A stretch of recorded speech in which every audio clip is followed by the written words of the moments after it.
7 chapter 16 हमारी poem है the fountain फव्वारा। This poem has been composed by James हुसैन नोवेल। यह कविता बहुत ही अच्छी है।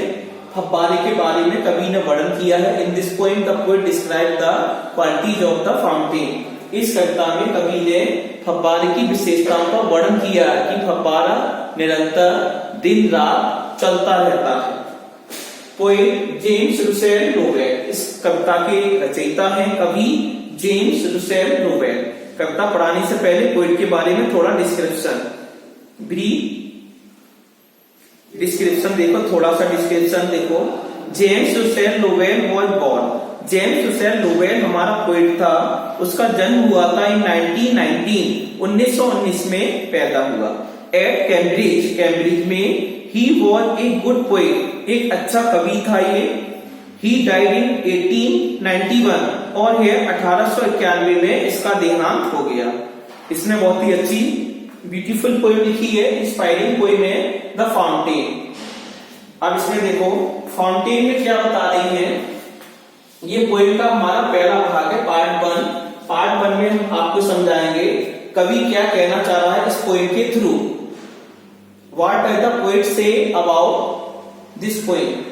The poet describes, कवि वर्णन करता है the fountain फव्वारा का under 3 kinds of light, 3 प्रकार की लाइट इस पोएम में दिखाई गई है। In this poem the poet describes the 3 types of light, 3 प्रकार का प्रकाश डाला गया है फव्वारे के ऊपर। पहला है सनलाइट, सूरज की रोशनी। It means during the day, दिन के समय सूरज की रोशनी जब फव्वारे पर पड़ती है तो फव्वारा कैसा महसूस करता है, क्या करता है।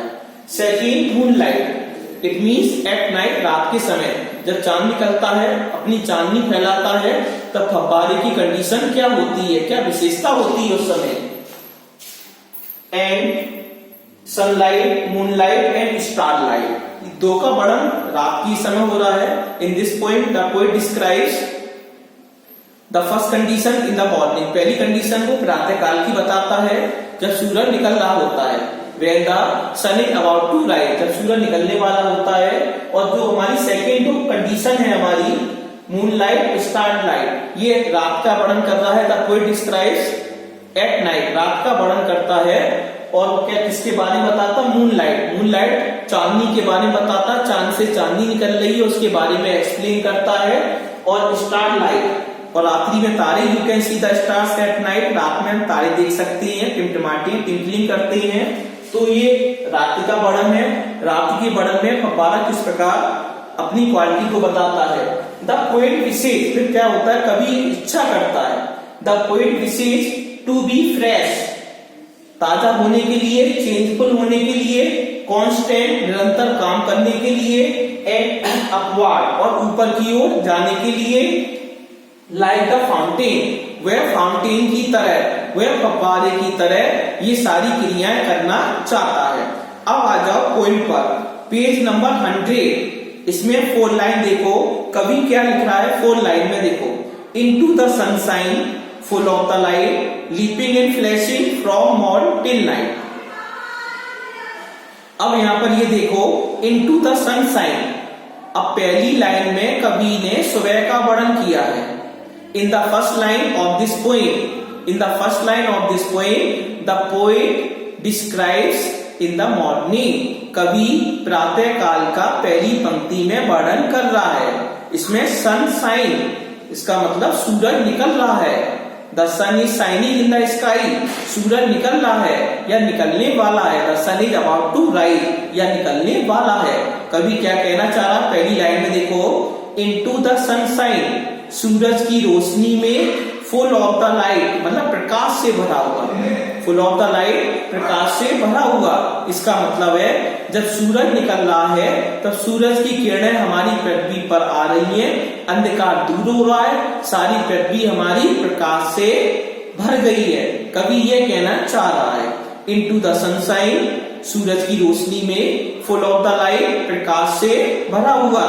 लीपिंग एंड फ्लैशिंग, यहाँ पर लीपिंग का क्या मतलब है, लीपिंग का मतलब होता है जंपिंग, जंपिंग का मतलब कूदना। एंड फ्लैशिंग, फ्लैशिंग का मतलब शाइनिंग, चमकना या चमकदार।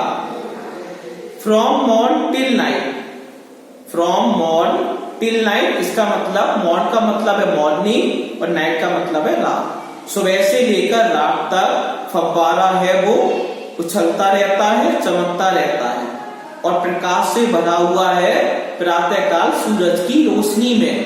कवि यह कहना चाह रहा है, it means the fountain leaves and flashes during the day.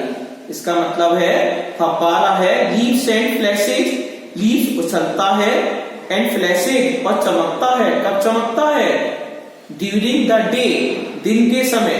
4 लाइनें हमारे ये स्पष्ट कर रही हैं, into the sunshine full of the light leaping and flashing from morn till night. प्रातः काल के समय प्रकाश से भरा हुआ फव्वारा सुबह से लेकर रात तक उछलता रहता है और चमकता रहता है। ये 4 लाइनों का अर्थ हमने क्लियर कर दिया। अब नीचे की 4 लाइन क्या कह रही है देखो। ये तो यहाँ पर कवि ने सुबह का वर्णन कर दिया है, यहाँ पर पोएट ने सुबह का वर्णन किया है। In this line the poet describes the day, दिन का वर्णन कर रहा है, दिन में सूरज निकल रहा है, उसका वर्णन किया जा रहा है। अब नेक्स्ट लाइन क्या कहती है देखो, इनटू द मून लाइट। अब क्या हो गया? रात्रि का समय हो गया। It means the poet describes the night. अब यहाँ पर कवि रात्रि का वर्णन कर रहा है। इनटू द मून लाइट, चंद्रमा की रोशनी में, व्हाइटर देन स्नो, वर्ष से भी अधिक सफेद, व्हाइटर देन स्नो, वर्ष से भी अधिक सफेद, वेविंग सो फ्लावर लाइक, फूलों की तरह लहराता हुआ। जब फव्वारा चलता है, जो उसकी फव्वारे की बौछारें होती हैं, तो ऐसा लग रहा है फूलों की तरह लहरा रहा है। कवि क्या कह रहा है? Waving so flower like. इसमें इमेजिनेशन, कवि ने काल्पनिक चीजें डाली गई हैं, अपनी कल्पना बता रहा है कवि। Waving so flower like, it means फूलों की तरह लहराता हुआ। व्हेन द विंड्स ब्लो, मतलब हवा के झोंकों के साथ नाचता हुआ फव्वारा चलता ही रहता है। हवा के झोंकों के साथ जब हवा चलती है तो फव्वारे की जो बौछारें होती है, शॉवर होती है, वो चारों ओर फैलने लगती हैं। अब देखो, इनटू द मून लाइट, इसका मतलब है इन द मून लाइट, चंद्रमा की चांदनी में, the fountain looks whiter than snow, जो फव्वारा है वो दिखाई पड़ता है स्नो, व्हाइटर देन स्नो, बर्फ के समान सफेद दिखाई पड़ रहा है। Whiter than snow, waving so flower like, फूलों की तरह लहराता हुआ। जो फव्वारा है वह फूलों की तरह लहरा रहा है। It means the fountain waves like a flower, फव्वारा है, वेव्स हिलता है किसके समान? लाइक ए फ्लावर, फूल के समान। कब हिलता है? कभी क्या कह रहा है? व्हेन द विंड्स ब्लो, जब हवाएं चलती हैं। It means when the winds blow, जब हवा चल रही है तब फव्वारा फूलों की तरह हिल रहा है।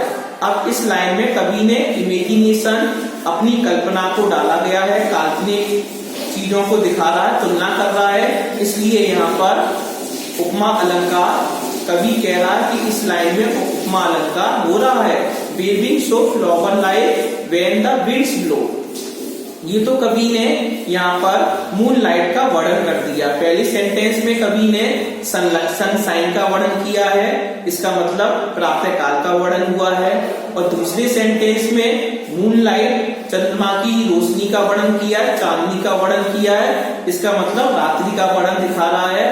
अब अगले स्टैंजा में कवि स्टार लाइट का मतलब तारों भरी रोशनी में। अब इस तीसरे स्टैंजा में कवि रात्रि का भी वर्णन कर रहा है। रात्रि हो चुकी है, स्टार लाइट का शो हो रहा है। यहाँ पर देखो, इनटू द स्टार लाइट, तारों भरी रोशनी में, रसिंग इन स्प्रे, रसिंग का मतलब होता है उड़ाता हुआ, स्प्रे का मतलब स्प्रिंकल, बौछारें। इसका मतलब तारों भरी रोशनी में जो फव्वारा है अपनी बौछारों को उड़ा रहा है। हैप्पी एट मिडनाइट, अर्ध रात्रि में, आधी रात में जो फव्वारा है वो कैसा लग रहा है? हैप्पी बाय डे, दिन और रात हंसता खेलता हुआ फव्वारा चलता ही रहता है। उसे ना दिन की फिक्र है, ना मूनलाइट की फिक्र है, ना उसे स्टार लाइट की फिक्र है। इस प्रकार फव्वारा स्टार लाइट में बहुत ही अच्छा लग रहा है और दिन और रात हंसता खेलता हुआ, इसमें लिखा हुआ है हैप्पी बाई डे। इसका मतलब होता है हैप्पी माने प्रसन्न, डे खुश होना, प्रफुल्लित होना, बाई डे का मतलब दिन और रात। दिन और रात फव्वारा उछलता रहता है और अपनी दिन और रात वहां पर जो बौछारें होती है वो करता रहता है। कब करता है? स्टारलाइट, तारों भरी रोशनी में फव्वारा बहुत ही सुंदर दिखाई पड़ रहा है। इस प्रकार हमारा ये पार्ट 1 कंप्लीट हो गया।